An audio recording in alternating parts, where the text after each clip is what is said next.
Namo Bhagavate Vasudevaya. Narayanam Namaskritya Naram Chaiva Narottamam Devim Saraswatim Vyasam Tato Jayam Diri Nashtaprayeshu Bhadreshu Nityam Bhagavata Sevaya Bhagavati Uttam Shloke Bhakti Bhavati Naistike. So continuing with the discussion on Sri Chaitanya Charitamrita, Adi Lila, Chapter 2, Sri Chaitanya Mahaprabhu is the Supreme Personality of God. Text 20 onwards. So Krishnadas Kaviraj Goswami so far spoke so much about Paramatma feature. Yesterday we studied that. Now he's speaking further. Atva bahu netena kim gyatena tavarjuna vishtabhyamidam krichnam ekanshena sito jagat. The personality of Godhead, Shri Krishna said, "What more shall I say to you? I live throughout this cosmic manifestation merely by my single plenary portion." So describing his own potencies to Arjuna, the personality of Godhead, Shri Krishna spoke this verse of Bhagavad Gita 10:42. So his opulence is just can't understand. Tam imam aham ajam sharir bhajam hridhi hridhi dhishtitam atma kalpitanam pratidrisham eva nekadharkam ekam samadhigato asmi vidhut bhed moha. Grandfather Bhishma said, as a one sun appears differently situated to different seers, so also do you, the unborn, appear differently represented as the Paramatma in every living being. But when a seer knows himself to be one of your own servitors, he no longer does he maintain such duality. Thus, I am now able to comprehend your eternal forms, knowing well the Paramatma to be only your plenary portion. This verse from Srimad Bhagavatam, first canto, 9th chapter, 42nd verse, was spoken by Bhishma Dev, the grandfather of the Kurus, when he was lying on a bed of arrows at the last stage of his life. Arjun, Krishna, and numberless friends, admirers, relatives, and sages had gathered on the scene as Maharaj Yudhishthira took moral and religious instructions from the dying Bhishma. Just as the final moment arrived for him, Bhishma spoke this verse while looking at Lord Krishna. So just as the one sun is the object of vision of many different persons, so the one partial representation of Lord Krishna, who lives in the heart of every living entity as a Paramatma, is a variously perceived object. One who comes intimately in touch with Lord Krishna by engaging in his eternal service sees the Supersoul as a localized partial representation of the Supreme Personality of Godhead. Sees a Supersoul as a localized partial representation of Krishna. Bhishma knew the Supersoul to be a partial expansion of Lord Krishna, whom he understood to be the supreme, unborn, transcendental. So that's the position of Paramatma. And he's in every living being, not just every living being, in every atom of the universe. And the space between atoms is there. That's amazing creation, the whole creation. So Saita Govinda Saksha Chaitanya Gosai Jiva Nistarite Aiche Dayalu Adonai. That Govinda personally appears as Chaitanya Gosai. No other Lord is as merciful in delivering the fallen souls.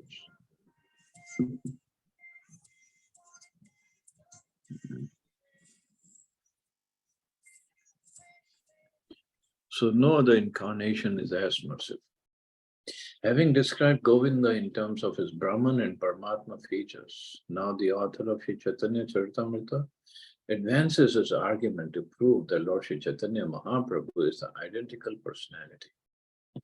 The same Lord Shri Krishna, in the garb of a devotee of Shri Krishna, descended to this mortal world to reclaim the fallen human beings who had misunderstood the personality of Godhead, even after the explanation of the Bhagavad Gita.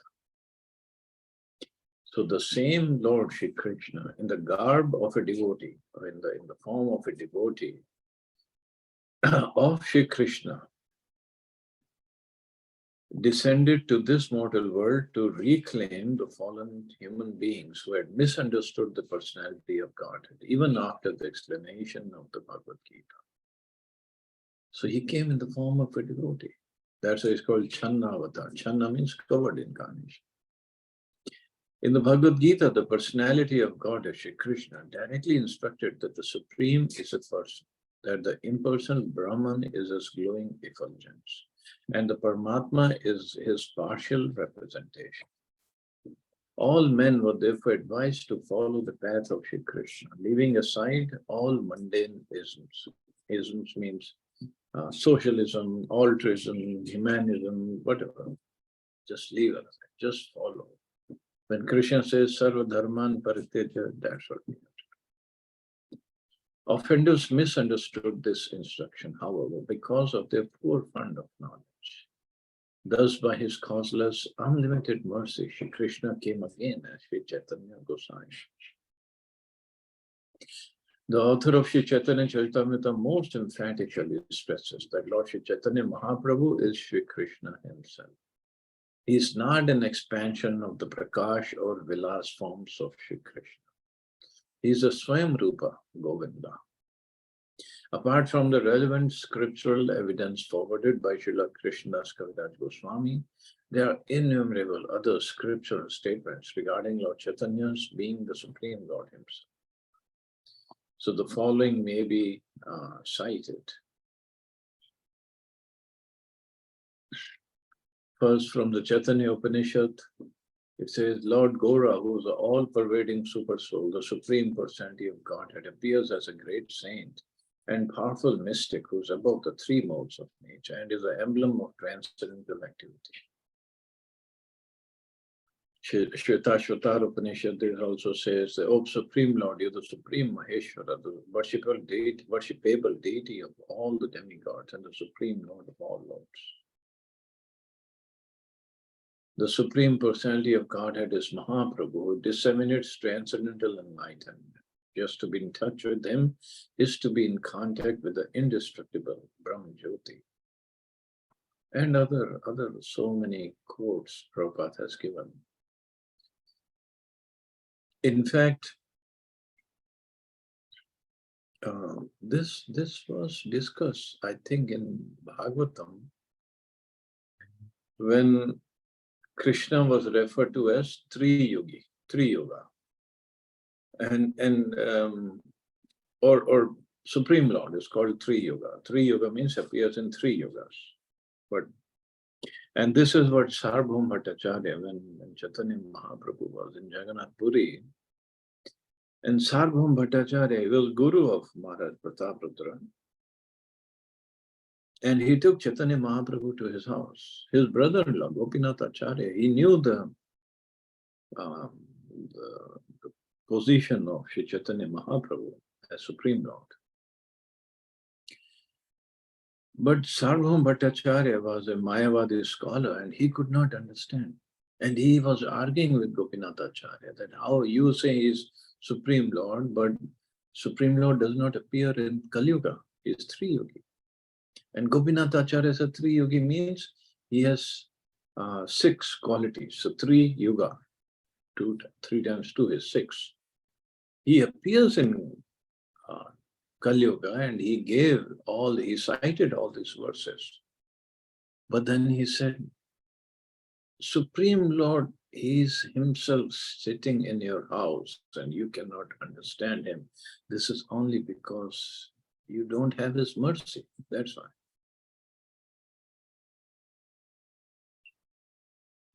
And so many, from the Vayu Puran, it is said in the age of Kali, when the Sankirtan movement is inaugurated, I shall descend as the son of Sachi Devi. from Brahma, Yamala, Tantra. Sometimes I personally appear on the surface of the world in the garb of a devotee. Specifically, I appear as the son of Shachi in Kali Yuga to start the Sankirtan movement. But those who don't want to believe, what can be done? But Mahaprabhu, since he is the most merciful incarnation, he gave his mercy to Sarvabhauma Bhattacharya. And finally he understood and he became a devotee of the Lord. Paravyomete Vaishe Narayana Nam Shadashwarya Purna Lakshmi Kanta Bhagavan. Lord Narayan, who dominates the transcendental world, is full in 6 opulences. He is the personality of Godhead, the Lord of the goddess of fortune. Veda Bhagavad Upanishadagam Purna Tattva Yare Kahe Nahi Yarasam. The personality of Godhead is he who is described as the absolute whole in the Vedas, Bhagavatam, Upanishads, and other transcendental literatures. No one is equal to him. So there are innumerable authoritative statements in the Vedas regarding the personal feature of the absolute truth. Some of them are as follows. And this is how Prabhupada wrote his purports. Of course, his realizations and his quotations from different scriptures to make his statements very authoritative. Normally, we hear people, and especially when it comes to religious topics, spiritual topics about the Lord. Oh, I heard this, I heard that. Where did you hear this? Where did you read that? If it is not in the scriptures, then that statement has no value. So the Shastra, they are the ultimate. So Prabhupada quotes from the Rig Samhita, Tad Vishnu Paramam Padam Sada Pashanti Surya Diviva Chakshuratha. The personality of Godhead, Vishnu is the absolute truth, whose lotus feet all the demigods are always eager to see. Like the sun god, he pervades everything by the rays of his image. He appears impersonal to imperfect eyes. So he appears impersonal, and so many Nirakarvadi, Nirvisheshvadis are roaming around, and they all say, oh, God is impersonal, he is light and is Jyoti, and we merge in him. That all doesn't make sense, not according to the Ved Shastra. From the Hai Shirsha Pancharatra, Paramatma Harira Deva, Hari is the Supreme Lord. From Srimad Bhagavatam, Narayana Bila Avidhanasya Brahmana Paramatma, Nishtham Arthat Atha No Vaktum Yuyam Hi Brahma Vittama. O best of the Brahmins, please tell us of the position of Narayan, who is also known as Brahman and Paramatma. And then the answer is said, O king, know him who is causeless, yet is a cause of creation, maintenance, and annihilation. He exists in the 3 states of consciousness, namely waking, dreaming, and deep sleep, as well as beyond them. He enlivens the body, the senses, the breath of life, and the heart, and thus the moon. Know him to be the Supreme. So him and other qualities are talked about the Supreme. So means it has to be a person. Bhakti yoge bhakta paye yahara darshan surya yena savigraha dekhe devagan. Through their service, devotees see that personality of Godhead, just as the denizens of heaven see the personality of the sun. So through their service, one can see. The Supreme Personality of Godhead has his eternal form, which cannot be seen by material eyes or mental speculation. Only by transcendental devotional service can one understand the transcendental form of the Lord. The comparison is made here to the qualifications for viewing the personal features of the Sun God. The Sun God is a person who, although not visible to our eyes, is seen from the higher planets by the demigods, whose eyes are suitable for seeing through the glaring sunshine that surrounds him. So every planet has its own atmosphere according to the influence of the arrangement of the material nature. It is therefore necessary to have a particular type of bodily construction to reach a particular planet. The inhabitants of Earth may be able to reach the moon, but the inhabitants of heaven can reach even the fiery sphere called the sun. So now the scientists are saying, oh, we'll reach sun and we'll reach Jupiter, Mangal, Mars, we have already reached, and this and that. See, one thing is reaching there, getting there, and one part is being able to live there.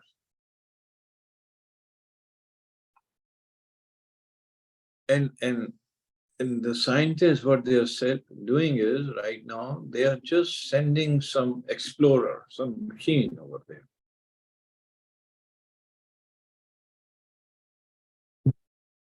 But the machine is not the same as sending a human being.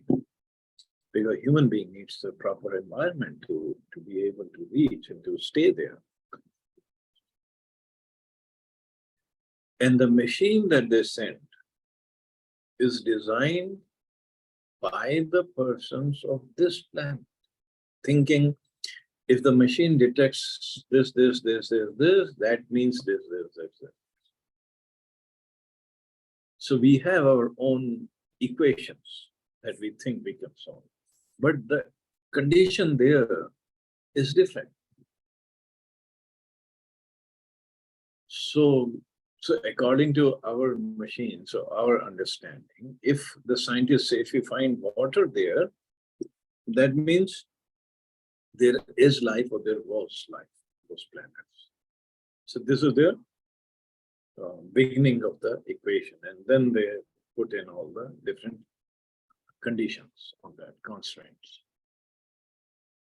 But not necessarily water means life on Mars, and definitely not on the sun.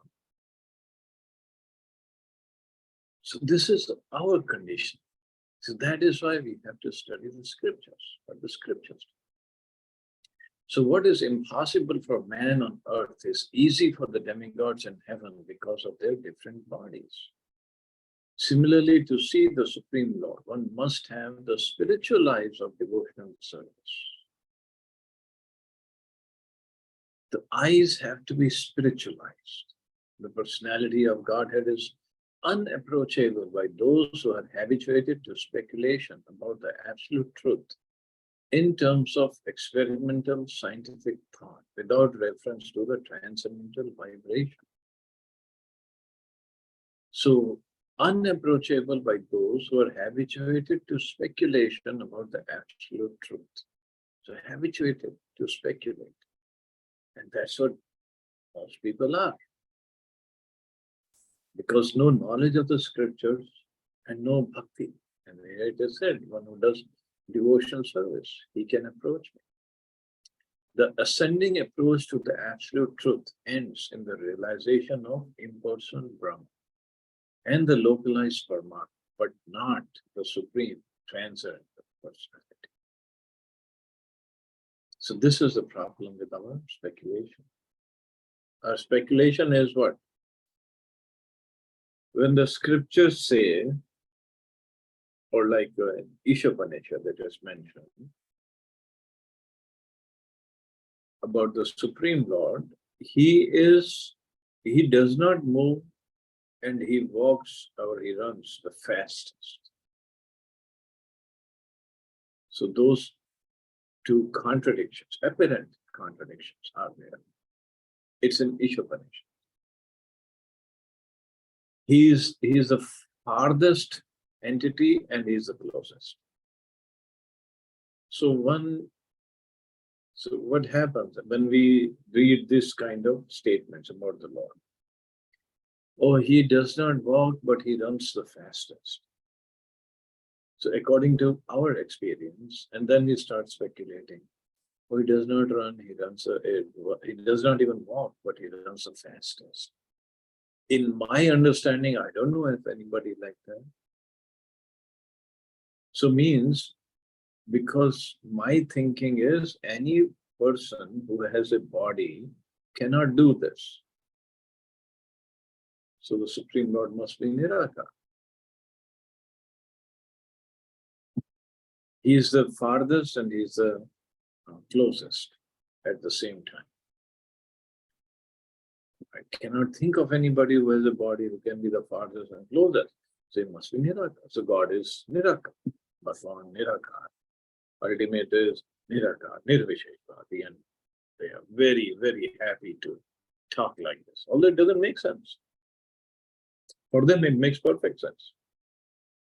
And for the audience who's listening to this, these kind of speakers, they think, oh, he's speaking of such a high philosophy, and he must be on that level of high philosophy, and we are not on that level, therefore we cannot understand this. But when you cannot understand it, how are you going to implement it in your life? And what's your destination going to be? We don't want to talk about it. This is Nirakar.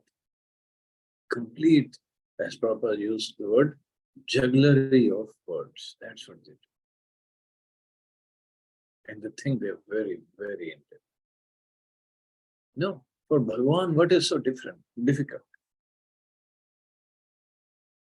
Even if we think his expansion of Paramatma, as Paramatma, he's the closest. And as Bhagavan, he is sitting in Golok Vrindavan. So both the conditions were satisfied. But if we try to understand through our speculation, cannot.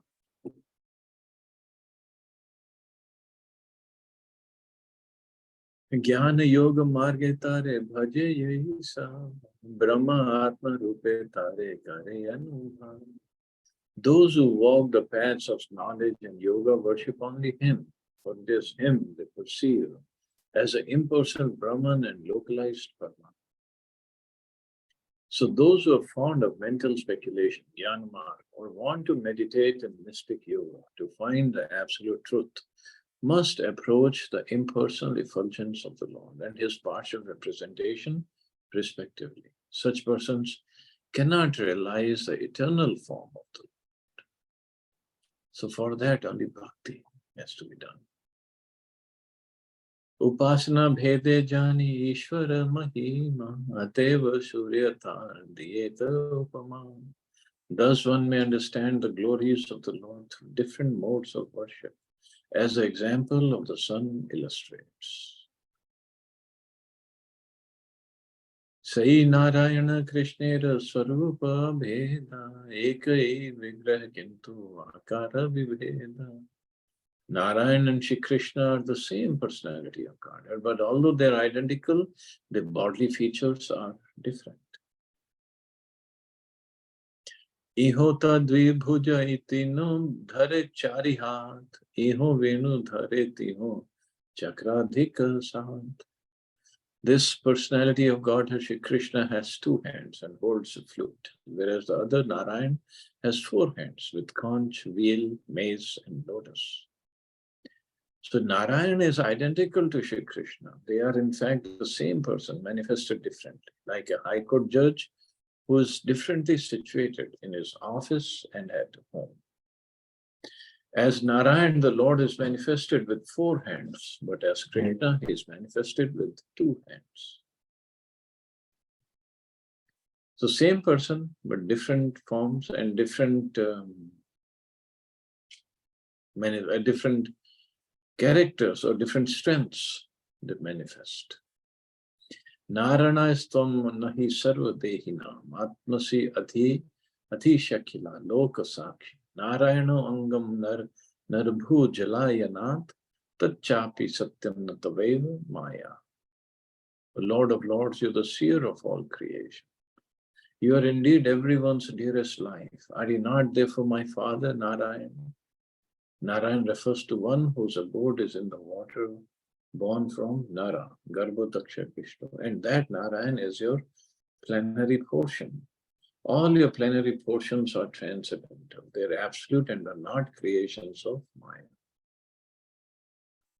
This statement, which is from Srimad Bhagavatam, 10th canto, 14th chapter, was spoken by Lord Brahma in his prayers to Lord Krishna after the Lord had defeated him by displaying his mystic powers. After that, Brahma Vimohan Lila. Brahma had tried to test Lord Krishna to see if he were really the Supreme Personality of Godhead, playing as a cowherd boy. Brahma stole all the other boys and the calves from the pasturing grounds, but when he returned to the pastures, he saw that all the boys and calves were still there, for Lord Krishna had created them all again. When Brahma saw this mystic power of Lord Krishna's, he admitted defeat and offered prayers to the Lord, addressing him as a proprietor and seer of everything in the creation, and as a super soul who is within each and every living entity and is dear to all. That Lord Krishna is Narayan, the father of Brahma, because Lord Krishna's plenary expansion, Garbhodaksha Vishnu, after placing himself on the Garbha ocean, created Brahma from his own body. So Mahavishnu in the causal ocean and Kshirodaksha Vishnu, the super soul in everyone's heart, are also transcendental expansions of the Supreme Truth. So there is difference, but tattva-wise, they both are same. Krishna and Narayan.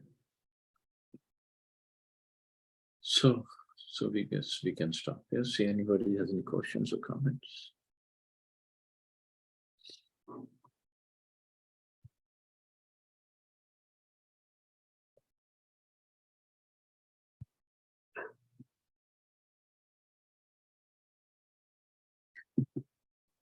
Okay, so you all have safe and wonderful day. Hare Krishna. Jai Srila Prabhupada.